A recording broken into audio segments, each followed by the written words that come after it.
નમસ્કાર મિત્રો, ધોરણ 11 વિષય વાણિજ્ય વ્યવસ્થા અને સંચાલન, ચેપ્ટર 10 આંતરરાષ્ટ્રીય વેપાર, સંપૂર્ણ સ્વાધ્યાય સોલ્યુશન. વિકલ્પો. પ્રશ્ન 1, એક દેશનો અન્ય દેશ સાથેનો વેપાર એટલે શું? જવાબ ડી, આંતરરાષ્ટ્રીય વેપાર. પ્રશ્ન 2, આયાતકાર ઓર્ડરમાં જે વિગતો દર્શાવે છે તે પત્રને કયા નામે ઓળખવામાં આવે છે? જવાબ ડી, ઇન્ડેન્ટ. પ્રશ્ન 3, કયા પ્રકારના વેપારથી હુંડિયામણ પ્રાપ્ત થાય છે? જવાબ એ, નિકાસ વેપાર. પ્રશ્ન 4, નિકાસકારને બિલ ઓફ લેન્ડિંગ કોણ આપે છે? જવાબ બી, જહાજી કંપની. પ્રશ્ન 5, માલ જે દેશમાં ઉત્પન્ન થયો હોય તે જણાવતા પ્રમાણપત્રને શું કહે છે? જવાબ બી, ઉત્પત્તિનું પ્રમાણપત્ર. પ્રશ્ન 6, શિપિંગ ઓર્ડર કોણ આપે છે? જવાબ બી, જહાજી કંપની. પ્રશ્ન 7, ભારતમાં હુંડિયામણ ઉપર કઈ બેંકનું નિયંત્રણ છે? જવાબ સી, રિઝર્વ બેંક. પ્રશ્ન 8, માલનું પેકિંગ બરાબર ન હોય તો જહાજનો કપ્તાન નિકાસકારને કેવી રસીદ આપે છે? જવાબ એ, ખામીવાળી રસીદ. પ્રશ્ન 9, નીચેનામાંથી કયા માધ્યમ દ્વારા નિકાસ પ્રોત્સાહન આપવામાં આવે છે? જવાબ સી, વેપારી સંધિઓના. પ્રશ્ન 10, બેંક નિકાસકારની સૂચના મુજબ આયાતકાર પાસેથી બિલની રકમ ચૂકવણી સામે આયાતકારને જે દસ્તાવેજ આપે તેને કયા નામે ઓળખવામાં આવે છે? જવાબ બી, ડી અથવા પી. પ્રશ્ન 11, જહાજી કંપની અને નિકાસકાર વચ્ચે આખું જહાજ ભાડે રાખવા જે કરાર થાય છે તેને કયા નામે ઓળખવામાં આવે છે? જવાબ સી, ચાર્ટર પાર્ટી કરાર. 1-2 વાક્યમાં પ્રશ્નો. પ્રશ્ન 1, વિદેશ વેપારનો અર્થ આપો. જવાબ, જ્યારે કોઈ એક દેશના લોકો અને સંસ્થાઓ અન્ય કોઈ દેશના લોકો અને સંસ્થાઓ સાથે વેપાર કરે ત્યારે તે વેપારી પ્રવૃત્તિને આંતરરાષ્ટ્રીય કે વિદેશ વેપાર કહે છે. પ્રશ્ન 2, આયાત એટલે શું? જવાબ, જ્યારે આપણે પરદેશથી માલ મંગાવીએ ત્યારે તેને માલની આયાત કરી કહેવાય. પ્રશ્ન 3, નિકાસ એટલે શું? જવાબ, જ્યારે ભારતમાંથી માલ કે સેવા અન્ય દેશમાં મોકલવામાં આવે ત્યારે માલ કે સેવાની નિકાસ કરી કહેવાય. પ્રશ્ન 4, સંજ્ઞા સમજાવો. ઓજીએલ. ઓજીએલ એ ઓપન જનરલ લાયસન્સ શબ્દનું ટૂંકાક્ષરી સ્વરૂપ છે, જેનો અર્થ થાય છે ખુલ્લો સામાન્ય પરવાનો. જે માલની આયાત નિકાસ કરવા માટે પરવાનો મેળવવાની જરૂર નથી તેની યાદી સરકાર બહાર પાડે છે, તેને ઓજીએલ કહે છે. WTO.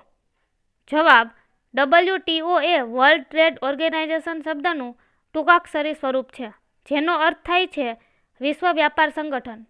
સમગ્ર વિશ્વનો એક જ વ્યાપાર મંચ રચાય અને વૈશ્વિકીકરણનો માર્ગ અને વ્યાપ વધે તે માટે વિશ્વના 104 દેશોના હસ્તાક્ષરથી વિશ્વ વ્યાપાર સંગઠન અમલી બન્યું છે.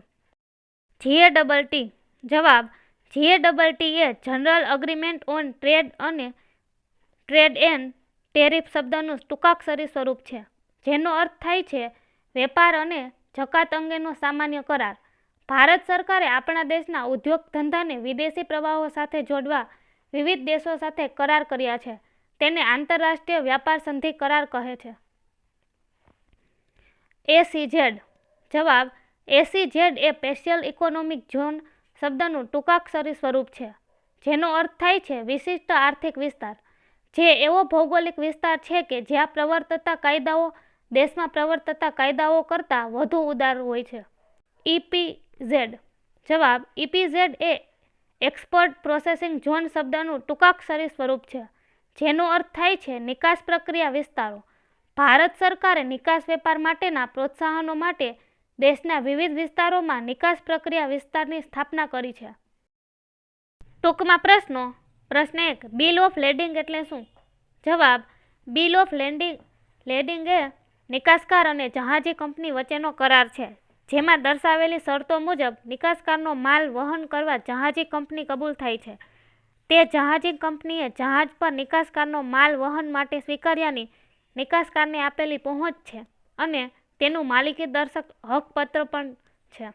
તેમાં લઈ જવાના માલનું વર્ણન, તેની કિંમત, પેકિંગ પરની નિશાનીઓ, માલ કયા બંદરેથી કયા બંદરે લઈ જવાનો છે તે બંદરોના નામ, જહાજ નૂર અને વહનની બીજી શરતો દર્શાવેલા હોય છે.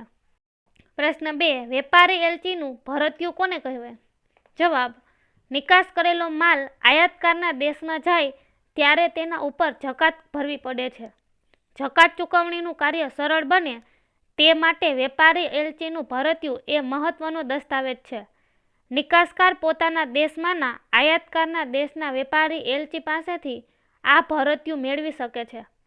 આ માટે એલચીની કચેરીમાંથી જરૂરી ફોર્મ મેળવી તેમાં માલની કિંમત અને વિગતો ભરી એલચીને આપતા એલચી તપાસ કરીને ફોર્મ પર સહી સિક્કા કરી આપે છે. આને વેપારીનું એલચીનું ભરતીયું કહે છે, જેના આધારે જકાત વસૂલ કરવામાં આવે છે. પ્રશ્ન 3. વિદેશ વેપારમાં ઉત્પત્તિના પ્રમાણપત્રની શા માટે જરૂર પડે છે? જવાબ: દુનિયાના જુદા જુદા દેશો વચ્ચે વેપારી સંધિ કે કરારો કરવામાં આવે છે. તે મુજબ અમુક દેશમાં બીજા દેશના માલની આયાતને જકાતમાં રાહત આપવામાં આવે છે, પરંતુ આ માટે આયાતકારે જકાત અધિકારી સમક્ષ પુરાવો રજૂ કરવો પડે છે કે આયાત કરેલો માલ કરાર કે સંધિ કરવામાં આવેલ દેશમાં ઉત્પાદિત થયો છે. આ માટે ઉત્પત્તિનું પ્રમાણપત્ર મેળવવું પડે છે. આ પ્રમાણપત્ર રજૂ કરવાથી કરાર કે સંધિ અનુસાર આયાતકારને જકાત મુક્તિના મળતા લાભો પ્રાપ્ત થઈ શકે છે. આવું પ્રમાણપત્ર વેપારી મહામંડળો, ચેમ્બર ઓફ કોમર્સ કે સરકાર આપી શકે છે. આથી કહી શકાય કે વિદેશ વેપારમાં ઉત્પત્તિના પ્રમાણપત્રની જરૂર પડે છે. પ્રશ્ન 4. કપ્તાન કે સાથીની રસીદ એટલે શું? જવાબ: કપ્તાન કે સાથીની રસીદ કાર્ટિંગ ઓર્ડરને આધારે માલને જહાજ પર ચડાવવામાં આવે છે. જહાજના કપ્તાનનો પ્રતિનિધિ મેઇટને નામે ઓળખાય છે. તે માલ શિપિંગ બિલ મુજબ છે કે કેમ, માલ પ્રવાસને યોગ્ય છે કે કેમ તેની ચકાસણી કરે છે. જ્યારે માલને જહાજ પર ચડાવવામાં આવે ત્યારે જહાજના કપ્તાન કે તેના પ્રતિનિધિ તરફથી માલ સ્વીકાર્યાની રસીદ આપવામાં આવે છે. તેને સાથીની રસીદ કહે છે. જહાજનો કપ્તાન માલના પેકિંગની તપાસ કરે છે. જો માલનું પેકિંગ યોગ્ય ન હોય કે માલ વહનને યોગ્ય ન હોય તો તેનો રસીદમાં ઉલ્લેખ કરે છે. આવી રસીદને ખામીવાળી રસીદ કે ડર્ટી ચીટ તરીકે ઓળખવામાં આવે છે.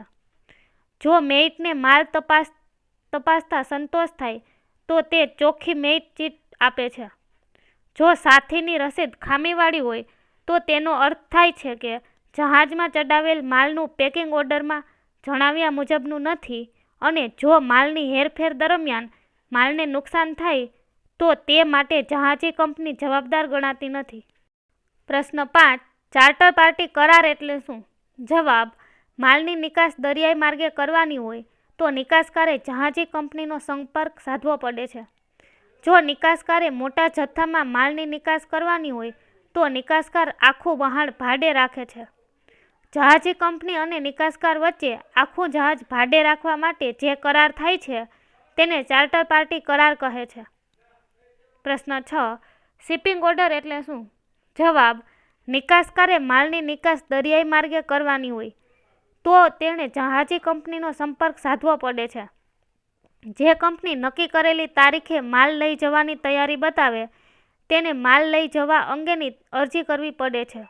આ અરજીમાં માલની કિંમત, માલનો જથ્થો, વજન, કદ, માલ મોકલવાની તારીખ વગેરે વિગતો દર્શાવવામાં આવે છે. શિપિંગ ઓર્ડર એ જહાજી કંપનીએ જહાજના કપ્તાનને ઓર્ડરમાં દર્શાવેલો માલ જહાજ પર સ્વીકારવા માટે કરેલો લેખિત હુકમ છે.